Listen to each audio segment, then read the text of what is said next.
Thank you very much, everyone, for joining me today to hear about the ANZ Seeds of Renewal 2025 grant program. Firstly, I'd like to acknowledge the country on which I'm coming from today. I'm in New South Wales on the far south coast, near Mount Goolagga in Tilba, which is the home of the Walbunja people, who are of the Yuin Nation. And, in the spirit of reconciliation and also NAIDOC Week, very special and wonderful opportunity to acknowledge, celebrate, and be grateful for the traditional custodians of the country on which we're all coming from and which we live, and whether it's land, sea, and the communities that we have, and just like to pay our respect to the elders, past and present, and also, extend that respect to all Aboriginal and Torres Strait people today. Here's a quick agenda. We'll give you a little bit of background on FRRR and ANZ. And then we'll talk specifically about the grant program and kind of run through a lot of the things that are in the guidelines, but I think it's always handy to hear someone else chat about it. We'll then have some time for questions, specifically about the grant program, and also if you've got questions that are related to your project, we're very happy to have a quick chat. If it's an easy question, that's great. If it's requires a bit more information, we'll take it offline, and you just need to put your details in the chat, and I can always follow you up afterwards to support you.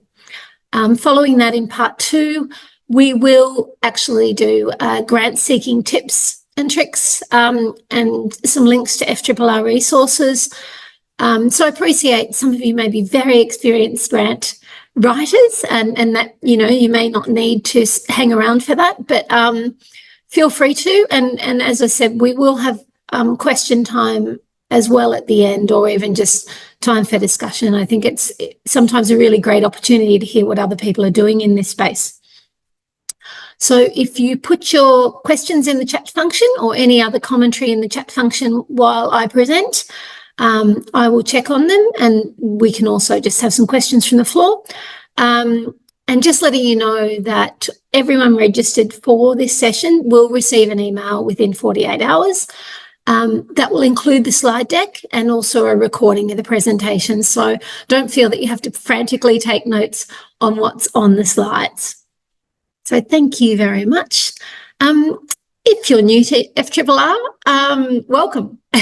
We are the only national foundation in Australia that's specifically focused on ensuring social and economic strength in remote, rural and regional areas of Australia, aligning government, philanthropic and community purposes investment. So we are engaging widely across Australia with communities, and listening to them and speaking to our donors and stakeholders that can help us in supporting you and understanding what's going on in your community, what's important, and where you need support. I think these grant programs and, the partnership with ANZ has been going for 23 years now, are really great opportunities for us to listen and understand what's going on. This is about community-led priorities. But with the partner of ANZ, we are obviously also, really considerate of what their priorities are as well. So with regards to that, ANZ have an environmental, social and governance focus areas, where their vision is to shape a world where communities and people thrive. So this grant is specifically looking for projects that are in the financial wellbeing area and that can improve the lives of people and the community through, greater financial literacy, and training and just information. Environmental sustainability. This can happen in lots of different ways, and it really is us understanding how we better protect our environmental assets, and also how we support our communities as we move possibly to engage in greater with environmental solutions that can contribute to our livelihood. And finally, housing. So we realise this is a big topic, and the grant is a $15,000 grant. So we do understand that it's not going to solve all these issues, but we also understand there's a lot of people at risk of homelessness, and also people with disability who may have greater challenges in accessing services and buildings or community offerings. And so we kind of include that as well within that criteria and area of interest. This grant opened last Tuesday, on the 1st of July, and it closes on Thursday, 31st of July. So very important to record those dates. We have $250,000 available for distributing nationally for grants up to the value of $15,000.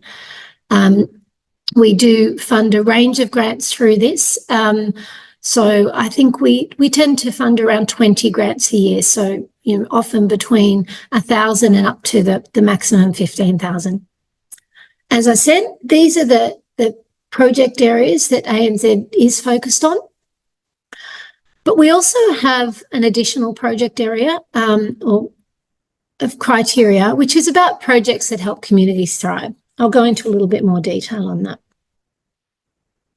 So first of all, if we look at improving environmental sustainability, we're looking for projects that can educate local communities on environmental sustainability, improve environmental standards, support or accelerate the adoption of better environmental practices, and encourage community participation to improve environmental sustainability. So one of the projects that was funded a couple of years ago now was the Condamine Land Care Group. And this was for their community land care nursery that promotes native plant and seed propagation.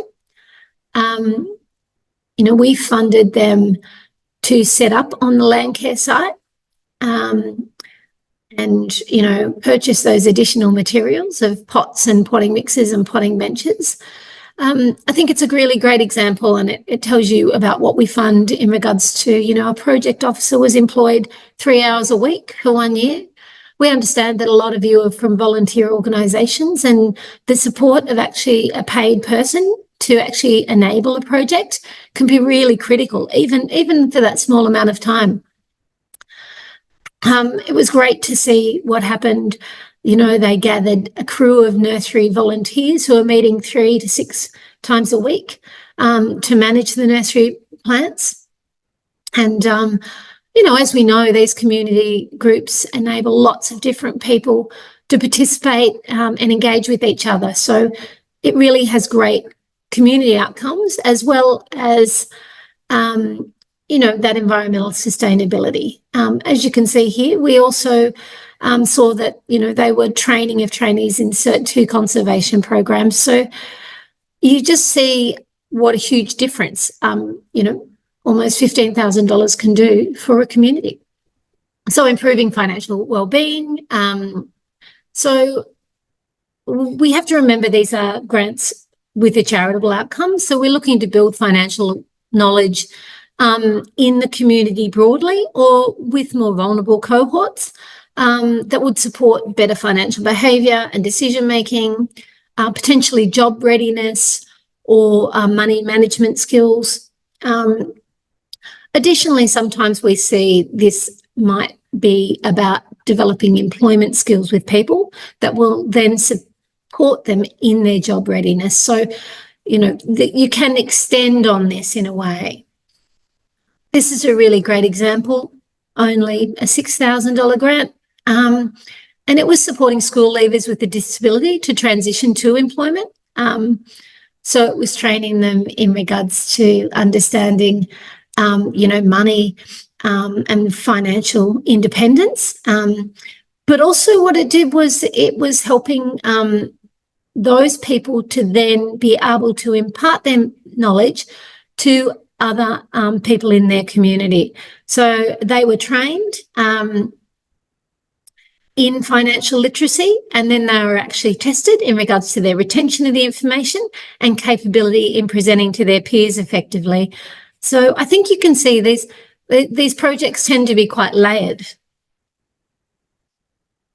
With regards to improving access to housing, as I said, what we're really looking at is programs and initiatives for those experiencing or at risk of homelessness, improving disability access to community facilities, and improving accommodation facilities for people living with disability. So there's quite a breadth of project opportunity that can be applied for under that.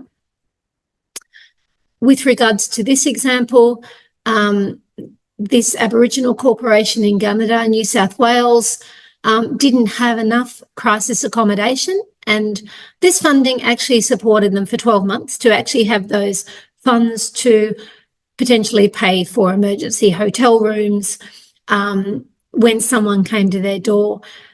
And what's really critical about this and what they told us that made us understand why this money was important was that when they can engage and support someone at that point in time, they then have an opportunity to support them in a longer term, to put them in longer term housing and also address other related issues that they might be experiencing. So really understanding the broader benefits that come from just that initial, crisis accommodation support. And projects that help communities thrive. So as I said, we're really interested in what are the priorities of communities and how they can be supported. But we do want to see projects that actually align to the key tenets of this program. So we want vibrant communities. So we're really, with those, we're going to be looking at that diversity and inclusivity of the project. It's engagement of the community that represents strong social capital. And also sustainable communities. I think largely we don't fund a lot of events through here unless we can really, that are one-off, unless we can really see how they're contributing to, they have a longer-term benefit and run-on impact in regards to how that community will continue to grow and become stronger. This was a really great example of helping a community to thrive. The Rex in Charlton had been closed due to COVID, and as we all know, that was a major disruption to many functions. So they needed to revitalise the site, re-engage the community. So funding was provided of $10,000 to support a consultant to deliver a workshop series with community members and develop a strategic 10-year plan. It was, it went around the four surrounding communities because they needed all those local people to want to be engaged and support that centre going forward. So it needed to represent their needs. I think what was really important is looking at, how they reported back to us. And I think it's always important, we understand from the grant application what we might be expecting. And as you said, they did in-person workshops. They did an online survey to do that engagement and enable that co-design. And then they told us, where they were, what happened, and really interesting. And I think this is just a great example for all of you out there who are doing projects. And, you might have a gathering and you only get 2 participants. It's important to tell us about that and understand what the challenges might have been. But what we see is they had 60 online survey responses. And they probably also found out that they needed to engage a little bit differently with regards to this project going forward. We kind of understand that, not everything is going to be a great success, but it's about how everyone learns from these experiences. From an eligibility criteria, I really advise you all to read the guidelines. The program is only open for not-for-profit organisations, but you do not have to have deductible gift recipient status. So as long as you are a not-for-profit, an incorporated or unincorporated organisation with an ABN, you can apply. If you are an organisation that may be partnering with a not-for-profit, then you can arrange for them to actually be the auspice of your project, and then you can deliver it in partnership with them, which means that they will be responsible for the money and also the reporting. The projects must be for charitable purposes and offer clear public benefit. I think a great example is often we're looking at projects that are working in rural areas, and they may be specifically supporting, farming communities and very much aligned to their business outcomes. We have to really interrogate those kind of projects to understand where the broad community benefit is and the charitability of those projects. You can only submit one application per grant round. And the projects obviously must benefit communities from remote, rural or regional Australia. We tend to refer to the remote workforce, health workforce kind of definitions of communities that are in RA2 and up, so up to RA5, that show that inner regional, outer regional, remote and very remote. So RA1, metro areas aren't eligible for funding through this program. There's some specific things as well. The ANZ program in particular does not fund federal, state and local government organisations or political organisations or religious or sectarian organisations if the project is purely religious or for sectarian activities. If it has a broader community benefit, we can look at that. We don't fund primary and secondary schools. This is due to some of ANZ's requirements and compliance around not influencing young people with regards to financial matters. As I referred to earlier in a project, we will fund the wage of a project officer for the project, but we won't fund ongoing core organisational operation costs. Sport, recreation and social activities are not eligible for or considered charitable activities under Australian law.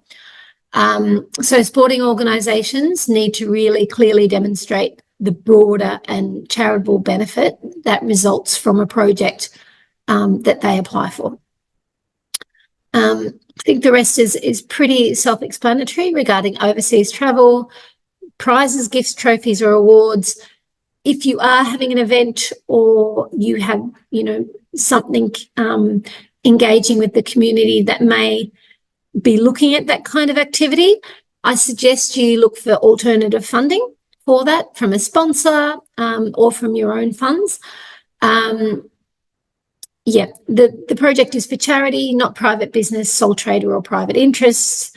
And projects can't be solely focused on animal welfare. We need to understand where the community benefits from supporting, potentially wildlife or even the support of domestic animals as it relates to broader community benefit.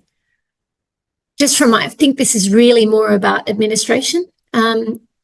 We do require you to provide financial information from 12 months. If you've been operating for more than 12 months, we need your annual balance sheet and there's information on the guidelines. If you are less than 12 months old, we require bank statements. If you had an FRRR grant in the last 7 years and you haven't acquitted or provided a final report on that, you will be considered ineligible as well. If you've got an outstanding report, get in contact with us now and let's chat about how you might finalise that so you could apply. Quotes or rationale for your budget items.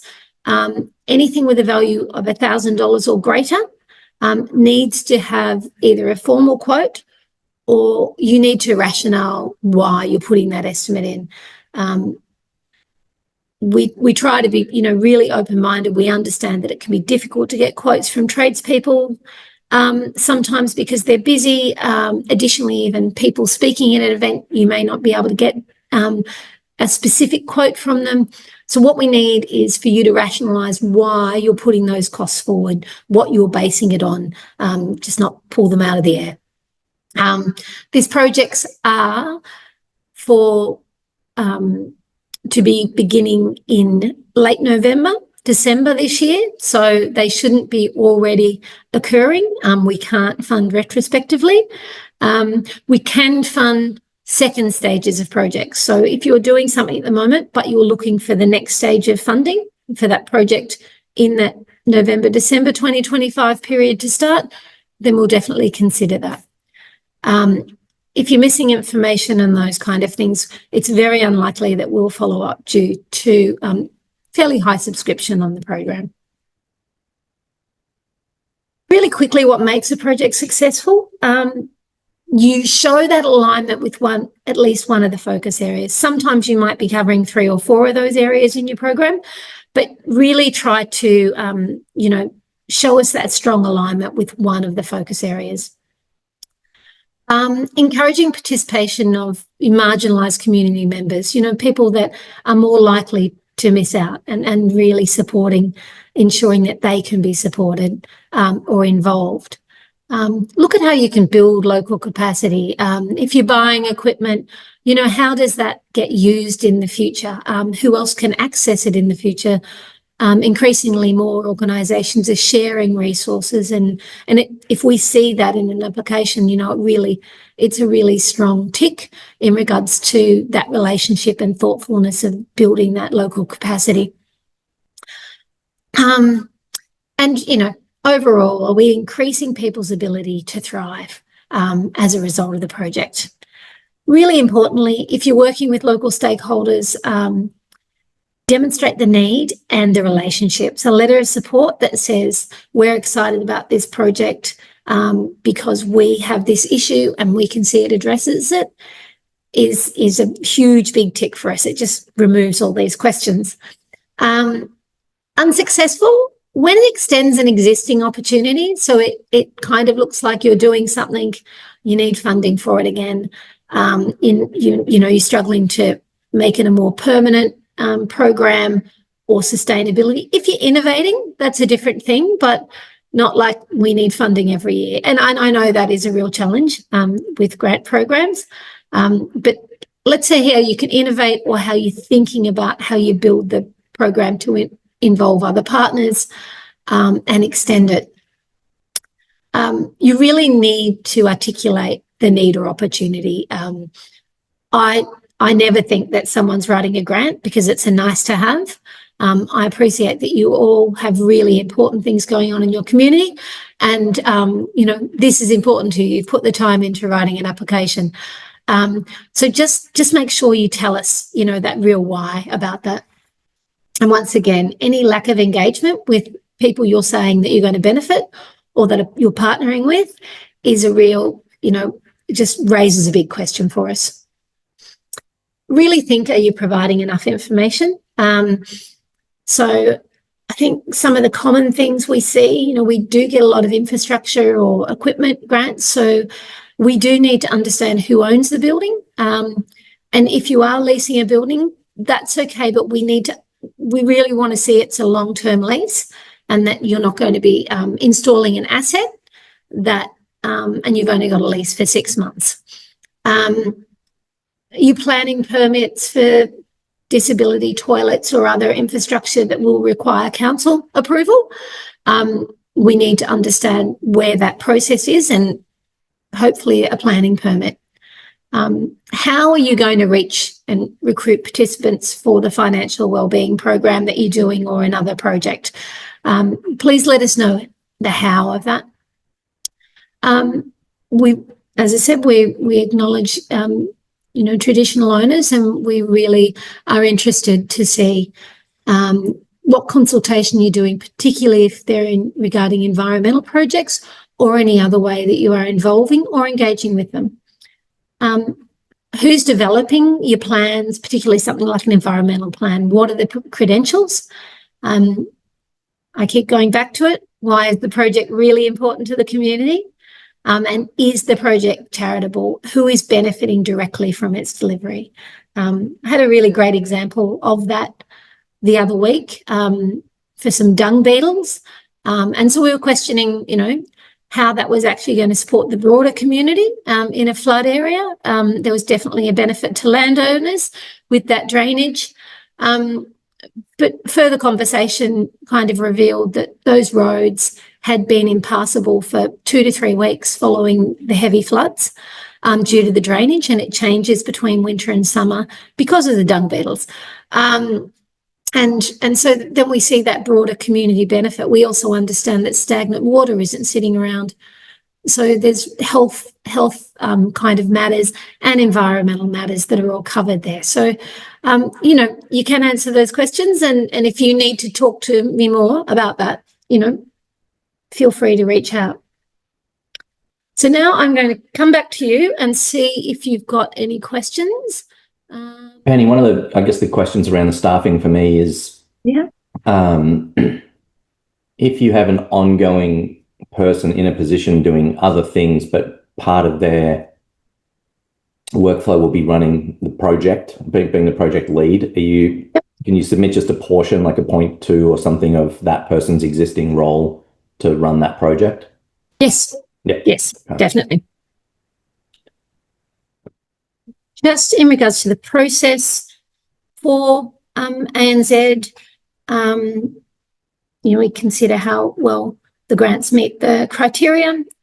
This is a national program, so we do look to share grants proportionally across states and also geographically. So that is a decision around there. So if there's someone else in your community that's applying for the grant, it's unlikely both organisations will receive a grant, but we do suggest you maybe look at collaboration or anything like that.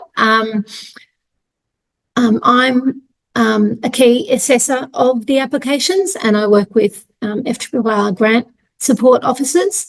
I then shortlist and work with an advisory program committee of ANZ volunteers. And an FRRR program lead for our place. And then the final grant recommendations are taken to the FRRR CEO. Just letting you know that everyone is notified by email about the grant success, and that will be in mid-November this year. And we really do encourage people, if they want to find out why they weren't successful, to get in contact with us. And also just to let you know that if anything changes in the meantime and you are successful, but you're like, oh, our requirements have changed a lot, you can reach out to us and have a chat. And as long as the grant purpose is still in scope, and that hasn't changed, we're usually very open-minded about what kind of variation might occur in the grant that we're expecting you to deliver.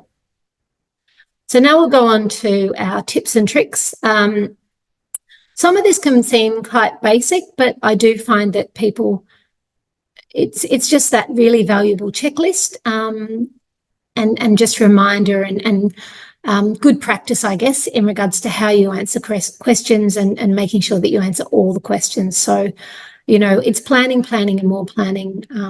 Really be aware of when the grant closes. Really feel free to reach out and discuss a project if you're concerned it doesn't meet criteria.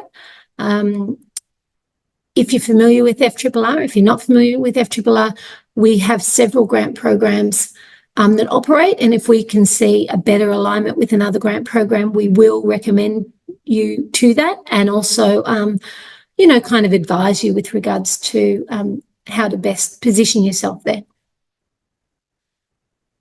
As I said, read all the grant information. The what, why, and who. You're solving an issue or you're creating an opportunity. What are you going to do? These we will fund, pretty much anything. It can be an activity, it can be a program, it can be training, it can be purchasing equipment or infrastructure. What we need to understand is the importance. Is there a need? Are there gaps in services in your community? Is there an opportunity? Is your community facility functionality not up to scratch? And, if you do this, what will happen? If you do improvements, if you increase with digital capability there, how does that change things for you? Really importantly is to understand what happens if you do not do this project. What are you concerned about that's really driving you? If you have evidence, we love it. Though really big reports that you're kind of making general references to that aren't actually related to your local situation are kind of a bit distracting. So if you are going to give us, evidence, you're going to have to also give us some local context in regards to why, it may be something about financial well-being in youth and bigger statistics. We'd really like to understand how that problem actually presents itself at a local level and therefore how you're going to respond there. This is all about, being kind of clear about what you're doing. So you're not just running community recovery events. This is your plan. You're doing 3 workshops. It's for this part of the community. This is the aim, objective, and this is the outcome. And we're going to spend the funds you give us on these things: venue hire and speakers. We've heard that people are struggling. We think this is a good idea. No, a consultation, a community survey, a community meeting. These are the things that really demonstrate to us that you understand why you're doing this project. And that'll be the big guidance in regards to it being community-led. Who will be involved in running, participating and benefiting from this project? Some of the questions we ask ourselves is, would this be being duplicated? Would the local government do this? Those kind of things. So, it's really important to understand we're working with the school on this project, or we're working with, the local neighbourhood house, or who are your partners, so that we're not asking, wouldn't that organisation deliver that? Who are your volunteers? Are they experts, or are they a diverse, group of people that really represent that social capital we're talking about? Who's going to participate? Once again, how will you engage them, and who's going to benefit? I think that's really important too. Relevant information, skills and experience of key people is always a great recommendation. It provides confidence to know that if a project looks quite complex, there's people on the committee, or you're engaging pro bono, or you're actually going to pay a consultant to actually be involved. I can't emphasize enough the letters of support from partners or beneficiaries. How, when and where. The key project stages. So when we're reading, we're trying to visualize what this project looks like. So, and what your organisation's doing, the tasks, the resources, and the responsibility.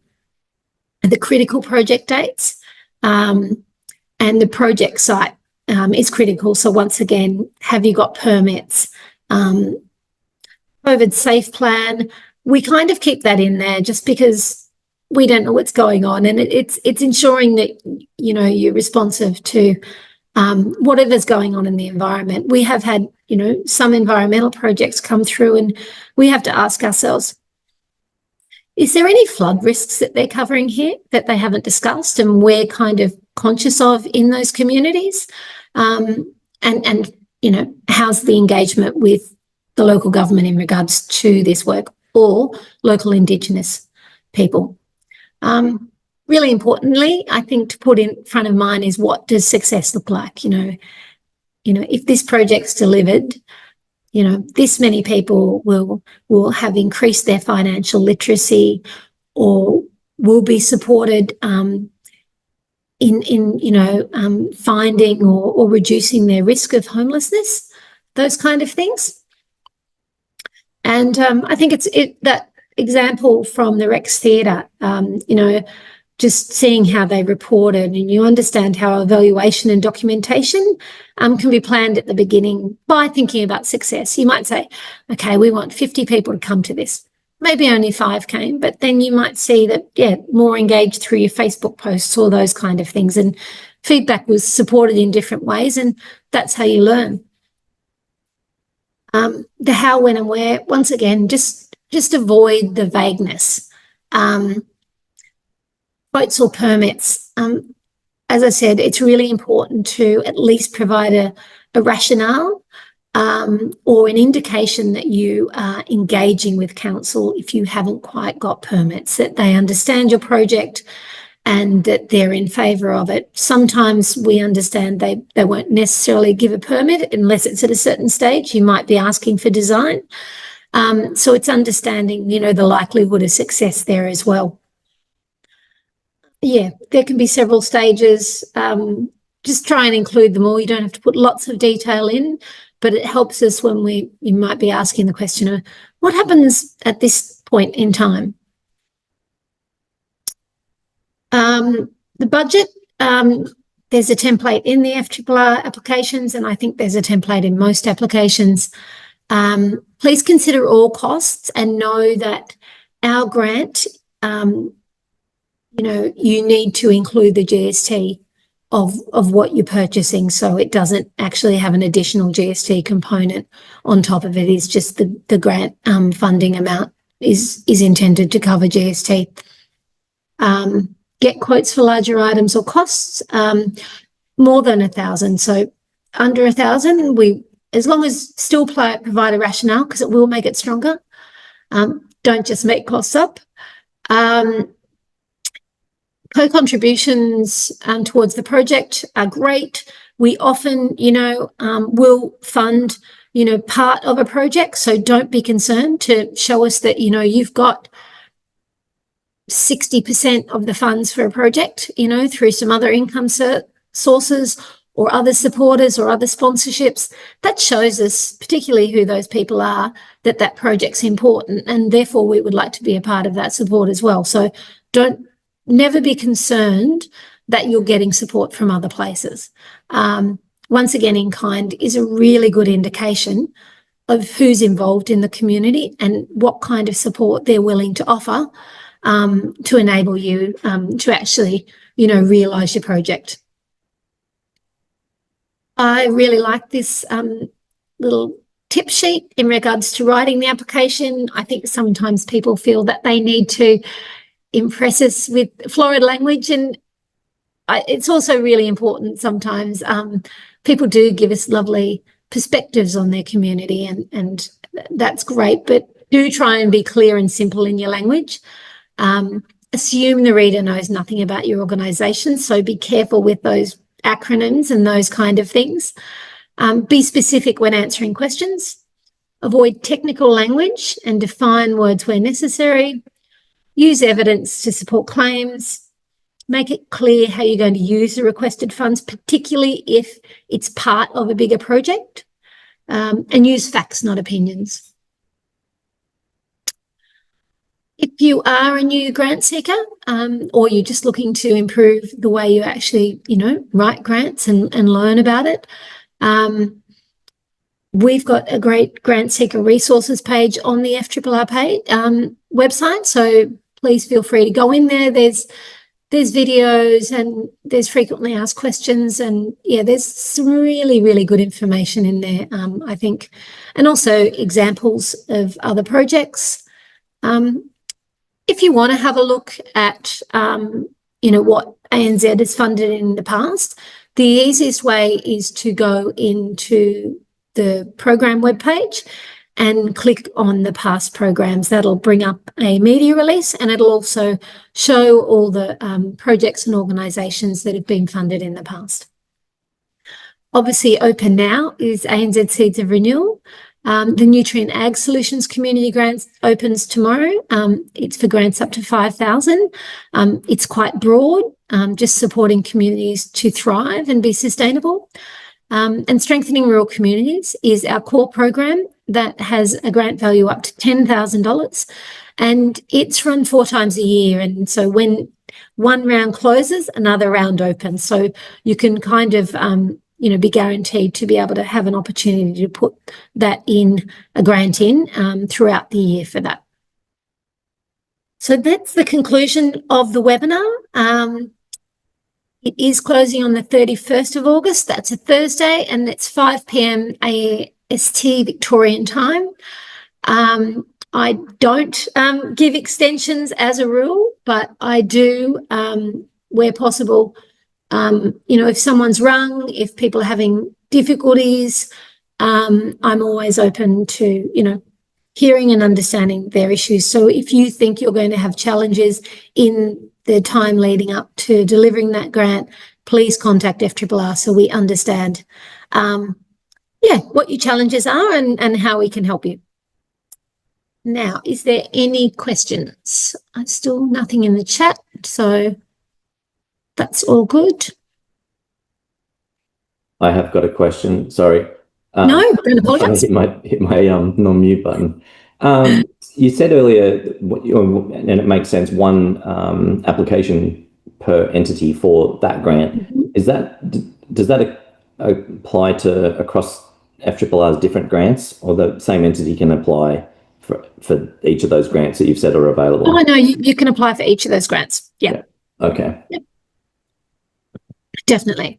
I would, and you can apply for different, projects as well there, but you can apply for the same project as well. I'm the program manager for Nutrient, but I also liaise with SRC, and as I said, we'll look to see where we think, it's the strongest if it's a good project. Yeah, and so does that make it? I was going to follow up with that too. Does it make sense for us to contact someone to talk over the project and get advice on where to direct before, jumping into this one, for example, the Seeds of Renewal, for example? Yes. And getting the feedback. So who should we talk to? You can ring our 1-800 number, and that'll put you through to a grants officer. All our grants officers assess projects and work really closely with program managers, so they're really experienced, and they talk to people on the phone every day, and they know our projects. If you think it's a bit tricky, I'm very happy, my email's on here. I'm very happy to set up a time and have a chat to you about that as well. Great, thanks. Pleasure. If we don't have any other questions, then I can give you back some time in your day, which is always a lovely thing. So thank you very much, and good luck.